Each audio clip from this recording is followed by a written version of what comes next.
এখন আমরা সিঙ্গুর থেকে তারকেশ্বর লোকাল ধরে যাচ্ছি শ্রীরামপুরে মাহেশের রথ দেখতে। জয় জগন্নাথ। হ্যালো এভরিওয়ান, আজকে আমাদের সবার গন্তব্য মাহেশ। আমাদের জার্নি শুরু হয়েছে সিঙ্গুর থেকে। আমরা রিসরায় নামলাম। এবার আমরা প্রথমেই পাপড়ি চাট খাবো। সবাই মিলে হই হই করে পাপড়ি চাট খেয়ে চলে যাব মাহেশের রথ দেখতে।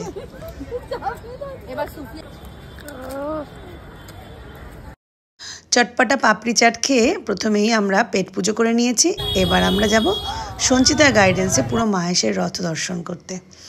আমরা অটো করে নিয়েছিলাম এবং হই হই করে চলে গেলাম সেই মাহেশের পূর্ণ প্রাঙ্গণে।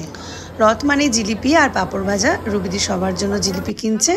এরপরে আমরা জগন্নাথের মন্দির দর্শন করছি।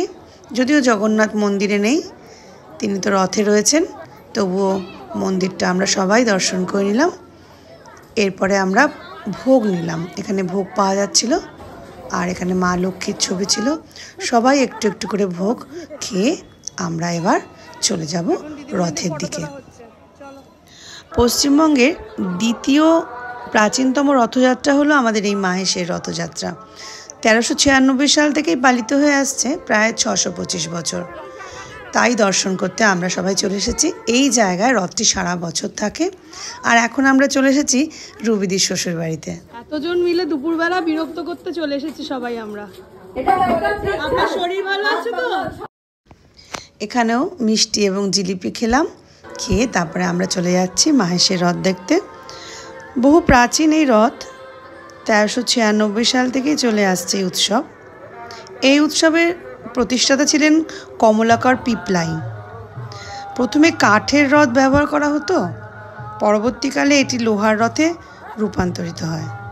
অর্থাৎ বর্তমানে রথটি প্রায় 129 বছরের পুরনো এবং মার্টিন বার্ন কোম্পানি এটি তৈরি করেছিলেন বলে জানা যায়। রথটির উচ্চতা প্রায় 50 ফুট এবং ওজন 125 টন। প্রায় 600 বছরেরও বেশি পুরনো এই রথের দই টানা অবশেষে আমরা দেখলাম। এখন সঞ্চিতার বাপের বাড়িটা বাকি ছিল, এখন আমরা দেখতে যাচ্ছি। মজা করলাম এবং দেখালো আমাদের সঞ্চিতা খুব ভালো করে, তাই তো? সেটা বল। সঞ্চিতার উদ্যোগে আজকে দারুণ মেলা দেখলাম আমরা। মেলা না, রথ দেখলাম। মেলাও তো দেখেছি ভেতরের দিকে।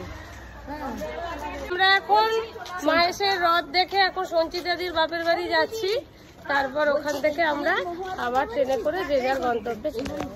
কাকিমা আমাদের অনেক কিছু খাওয়ালেন, নিজের হাতে তৈরি কেক, দই বড়া এবং নিজের দোকানের মিষ্টি। এ সমস্ত খেয়ে আমরা একদম পেট ভরিয়ে নিজেদের গন্তব্যের দিকে রওনা দিলাম। এভাবেই আজকের দিনটা আমাদের বেশ ভালো আনন্দ মজা